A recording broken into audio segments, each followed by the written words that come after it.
স্বাগত। সিএসসির electric power অফিসে বিধ্বংসী আগুন। যে খবর পাওয়া যাচ্ছে, হাওড়ার কদমতলা পাওয়ার হাউসে আচমকা আগুন দেখতে পান স্থানীয় বাসিন্দারা। মুহূর্তের মধ্যে কালো ধোঁয়ায় ঢেকে যায় গোটা এলাকা। দেখে নেব সেই ছবি।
বন্ধ করে দেওয়া হয়েছে ইলেকট্রিক সাপ্লাই। বাইরে বেরিয়ে আসেন ভেতরে কর্মরত কর্মীরা।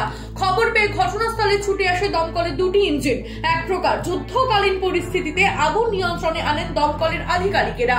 কি থেকে আগুন লেগেছে, আহত বা হতাহতের কোনো খবর রয়েছে, জানবো সিএসসির সুপারভাইজার বিভাস মন্ডলের কাছ থেকে। বলা মুশকিল আছে, এমনি কেবল চেঞ্জে আগুনটা প্রথম দেখা গেছে, এখনই বলা মুশকিল যে কি থেকে লেগেছে। তবে এখন কন্ট্রোলে এসছে, দেখা যাচ্ছে। কেবল চেঞ্জ, কেবল রাখার জন্য একটা চেঞ্জ হয়, সেই চেঞ্জে আগুনটা প্রথম দেখা যাচ্ছে। এখন কি অবস্থা? এখন কন্ট্রোল, অনেকটাই কন্ট্রোল, এখন মোটামুটি অনেকটাই কন্ট্রোলে আছে।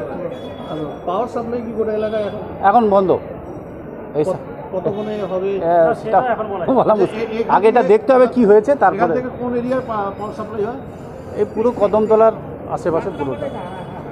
কতক্ষণের পাওয়ার সাপ্লাই ঠিক হবে না বলা মুশকিল। মানে এটা যদি একটু বেশি কিছু হতো, কতটা রিস্ক ফ্যাক্টর ছিল? বাবা অনেকটাই রিস্ক ছিল, তবে আমাদের ইঞ্জিনিয়াররা খুব ভালো কাজ করেছে, খুব কম সময়ের মধ্যে এটাকে কন্ট্রোল করা গেছে।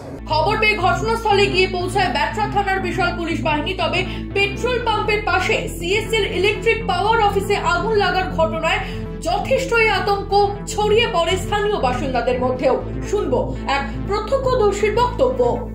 অ্যাকচুয়ালি আমরা তখন এখানে আড্ডা মারছিলাম দাঁড়িয়ে, কেউ একজন, তারপর কয়েকজন মিলে আড্ডা মারছিলাম, হঠাৎ দেখলাম এখান দিয়ে পুরো আগুন বেরোচ্ছে। তা কী হলো, তারপরে এই আমাদের ব্যাটা থানার পাখিরাবাবু ছিলেন, উনি সঙ্গে সঙ্গে দমকলকে ফোন দিলেন।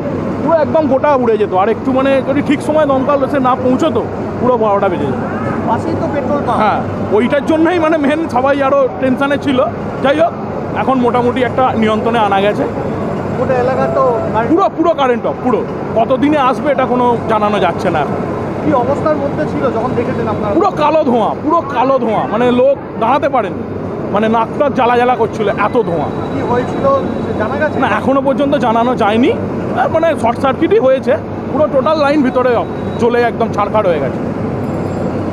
এখানে কি দমকল যদি সঠিক সময় না আসতো তাহলে কি হতো? পুরো পুড়ে যেত, এই ট্রান্সফরমারটা ধরে যেত, এই ট্রান্সফরমার এটা ধরে যাওয়া মানে গোটা। তারপর তো এইদিকে বাড়ি ফ্ল্যাট সব। কতটা আতঙ্কিত আপনার এলাকাবাসী? এখন অনেকটা আতঙ্ক কম, যা দেখেছিলাম তার থেকে অনেকটা স্টেবল হয়েছে। দমকল ঠিক সময় এসে পৌঁছেছে।